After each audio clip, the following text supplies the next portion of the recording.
Hi friends, welcome to infinite world of GK. ഇന്ന് നമുക്ക് വായനാദിന ക്വിസിൻ്റെ രണ്ടാം ഭാഗം കാണാം. ആദ്യത്തെ ഭാഗം കാണാത്ത കൂട്ടുകാർ അതൊന്നും കണ്ടു നോക്കുക. നമുക്ക് ഇന്നത്തെ ചോദ്യങ്ങൾ നോക്കാം. മലയാളത്തിലെ ആദ്യ നോവൽ ഏതാണ്? കുന്തലത. അപ്പു നെടുങ്ങാടി എഴുതിയ കുന്തലതയാണ് മലയാളത്തിലെ ആദ്യ നോവൽ. മലയാളത്തിലെ ആദ്യത്തെ ഖണ്ഡകാവ്യം ഏതാണ്? വീണപൂവ്.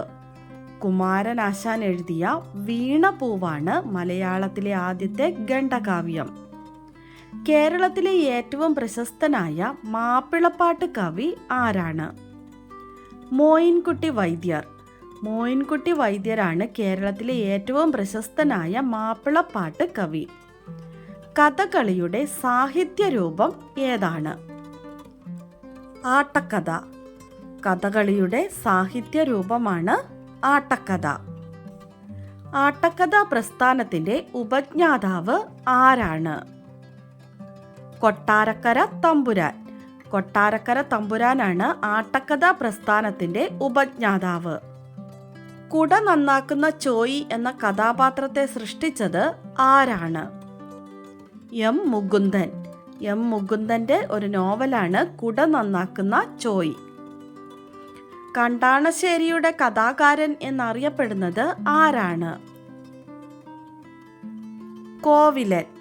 കോവിലനാണ് കണ്ടാണശ്ശേരിയുടെ കഥാകാരൻ എന്ന് അറിയപ്പെടുന്നത്. കോവിലൻ എന്ന തൂലികാനാമത്തിൽ അറിയപ്പെടുന്ന സാഹിത്യകാരൻ ആരാണ്? വി അയ്യപ്പൻ. കോവിലൻ എന്ന തൂലികാനാമത്തിൽ അറിയപ്പെടുന്ന സാഹിത്യകാരൻ വി അയ്യപ്പനാണ്. ഗാന്ധിജിയുടെ മരണത്തിൽ മനം നൊന്ത് വള്ളത്തോൾ രചിച്ച കാവ്യം ഏതാണ്? ബാപ്പുജി. ഗാന്ധിജിയുടെ മരണത്തിൽ മനം നൊന്ത് വള്ളത്തോൾ രചിച്ച കാവ്യമാണ് ബാപ്പുജി. എഴുത്തച്ഛന്റെ ജീവിതകഥ ആധാരമാക്കി സി രാധാകൃഷ്ണൻ എഴുതിയ ജീവചരിത്ര ആഖ്യായിക ഏതാണ്? തീക്കടൽ കടഞ്ഞ് തിരുമധുരം. എഴുത്തച്ഛന്റെ ജീവിതകഥ ആധാരമാക്കി സി രാധാകൃഷ്ണൻ എഴുതിയ ജീവചരിത്ര ആഖ്യായികയാണ് തീക്കടൽ കടഞ്ഞ് തിരുമധുരം. ഇബ്നു ബത്തൂത്ത കഥാപാത്രമാവുന്ന ആനന്ദിന്റെ നോവൽ ഏതാണ്? ഗോവർദ്ധന്റെ യാത്രകൾ.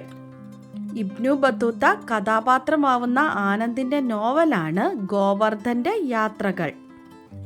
വയലാറിന്റെ സഞ്ചാര സാഹിത്യ കൃതിയുടെ പേരെന്താണ്? പുരുഷാന്തരങ്ങളിലൂടെ. വയലാറിന്റെ സഞ്ചാര സാഹിത്യ കൃതിയാണ് പുരുഷാന്തരങ്ങളിലൂടെ. മലയാളത്തിലെ ആദ്യത്തെ രാഷ്ട്രീയ നാടകം ഏതാണ്? പാട്ടബാക്കി. കെ ദാമോദരൻ എഴുതിയ പാട്ടബാക്കിയാണ് മലയാളത്തിലെ ആദ്യത്തെ രാഷ്ട്രീയ നാടകം. കേരളത്തിലെ അക്ഷര നഗരം എന്നറിയപ്പെടുന്ന സ്ഥലം ഏതാണ്? കോട്ടയം. കേരളത്തിലെ അക്ഷര നഗരം എന്നറിയപ്പെടുന്ന സ്ഥലമാണ് കോട്ടയം. ഇന്ത്യ എൻ്റെ രാജ്യം, എൻ്റെ സ്വന്തം രാജ്യം. ഈ വരികൾ ആരുടേതാണ്? ചെമ്മനം ചാക്കോ. ഇന്ത്യ എൻ്റെ രാജ്യം, എൻ്റെ സ്വന്തം രാജ്യം എന്ന വരികൾ ചെമ്മനം ചാക്കോ എഴുതിയതാണ്. വരിക വരിക സഹചരെ സഹന സമര സമയമായി എന്ന ദേശഭക്തിഗാനം രചിച്ചത് ആരാണ്? അംശി നാരായണപിള്ള. അംശി നാരായണപിള്ളയാണ് വരിക വരിക സഹചരെ സഹന സമര സമയമായി എന്ന ദേശഭക്തിഗാനം രചിച്ചത്. എൻ്റെ ഗുരുനാഥൻ എന്ന കവിത എഴുതിയത് ആരാണ്? ഇത് എഴുതിയത് ആരെക്കുറിച്ചാണ്? എൻ്റെ ഗുരുനാഥൻ എന്ന കവിത എഴുതിയത് വള്ളത്തോൾ നാരായണ മേനോനാണ്. ആരെക്കുറിച്ചാണ് എഴുതിയത്? ഗാന്ധിജിയെക്കുറിച്ച്. ഏറ്റവും കൂടുതൽ ഭാഷ സംസാരിക്കുന്ന കേരളത്തിലെ ജില്ല ഏതാണ്? കാസർഗോഡ്. ഏറ്റവും കൂടുതൽ ഭാഷ സംസാരിക്കുന്ന കേരളത്തിലെ ജില്ലയാണ് കാസർഗോഡ്. സപ്തഭാഷാ സംഗമ ഭൂമി എന്നാണ് കാസർഗോഡ് അറിയപ്പെടുന്നത്. കേരള സാഹിത്യ അക്കാദമിയുടെ മുഖപത്രം ഏതാണ്? സാഹിത്യലോകം. കേരള സാഹിത്യ അക്കാദമിയുടെ മുഖപത്രമാണ് സാഹിത്യലോകം. കേരള ഗ്രന്ഥശാല സംഘത്തിൻ്റെ അഥവാ കേരള സ്റ്റേറ്റ് ലൈബ്രറി കൗൺസിലിൻ്റെ മുഖപത്രം ഏതാണ്? ഗ്രന്ഥാലോകം. ഓർത്തു വയ്ക്കാൻ വേണ്ടിയാണ് കേട്ടോ രണ്ടും കൂടി ഒന്നിച്ച് പറഞ്ഞത്. കേരള സാഹിത്യ അക്കാദമിയുടെ ആപ്തവാക്യം ഏതാണ്? മലയാണ്മയുടെ സർഗകവാടം. കേരള സാഹിത്യ അക്കാദമിയുടെ ആപ്തവാക്യമാണ് മലയാണ്മയുടെ സർഗകവാടം. കേരള സാഹിത്യ അക്കാദമിയുടെ ആദ്യ പ്രസിഡന്റ് ആരാണ്? സർദാർ KM പണിക്കർ. കേരള സാഹിത്യ അക്കാദമിയുടെ ആദ്യത്തെ പ്രസിഡന്റാണ് സർദാർ KM പണിക്കർ. കേരള സാഹിത്യ അക്കാദമിയുടെ ആസ്ഥാനം എവിടെയാണ്? തൃശൂർ. തൃശൂരാണ് കേരള സാഹിത്യ അക്കാദമിയുടെ ആസ്ഥാനം.